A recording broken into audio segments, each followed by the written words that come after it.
A common trait among successful entrepreneurs is a high level of entrepreneurial self-efficacy, defined as an individual's belief in his or her capacity to perform tasks and roles aimed at entrepreneurial outcomes. Self-efficacy reflects confidence in the ability to exert control over one's motivation, behavior, and social environment. And to quote Bandura from Daniel Goleman's Emotional Intelligence, people's beliefs about their abilities have a profound effect on those abilities. Ability is not a fixed property. There is a huge variability in how you perform. People who have a sense of self-efficacy bounce back from failures. They approach things in terms of how to handle them rather than worrying about what can go wrong. Self-efficacy leads to higher performance, which results in success. A study found that it was correlated with work performance 4,000 times. In school, it has been found that self-efficacy is directly proportional to GPA, persistence, and hence educational outcomes. A study showed interventions that aim to improve university students' psychological states, like both their self-efficacy and level of engagement, were effective in reducing burnout and enhancing performance.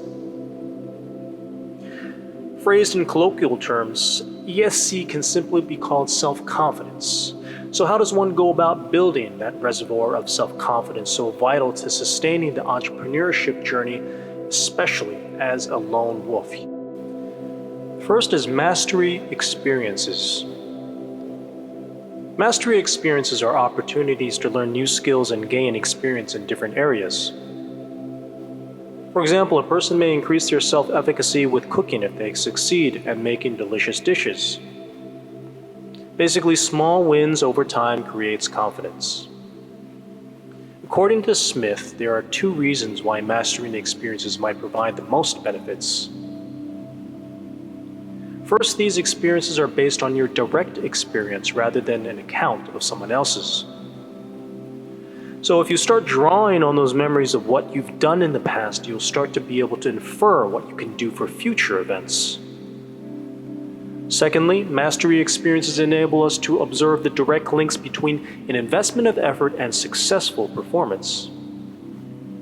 This is illustrated in Vroom's 1964 study where people's expectations about their success in other endeavors increased due to their previous successes. Number two, vicarious experiences. The second source of self-efficacy is listening to stories, i.e., vicarious experiences. Bandura suggested that when we watch other people succeed or fail at activities, we can gauge our own chance of success by comparing the similarity or difference between how they do it and how we do it. To illustrate, imagine a young man who sees a social media fitness influencer with big muscles. Given that the man is of a similar age to him, the viewer might reasonably expect that he could also do dumbbell exercises at the gym of similar weight. Perhaps this will motivate him to work out harder and get stronger. Number three, verbal persuasion. If people receive realistic encouragement, they will be more likely to exert greater effort and to become successful than if they are troubled by self-doubts. A few words of encouragement from time to time go a long way. To give an example, imagine a singer who is about to take the microphone but is feeling nervous. If that vocalist's friend were to remind her of all the practice she's done in recent weeks and how good she sounds during each singing session, it's likely that the vocalist would regain some self-confidence. Number four, physiological arousal. Self-efficacy can be influenced by physical arousal or feelings of excitement.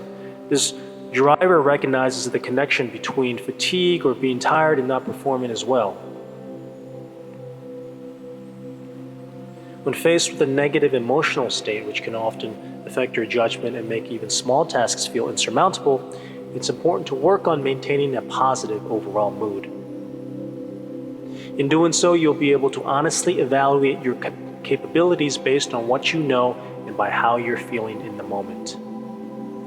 However, physiological arousal is sometimes argued to be the least powerful driver of self-efficacy, as it is usually only distantly related to our ability to perform.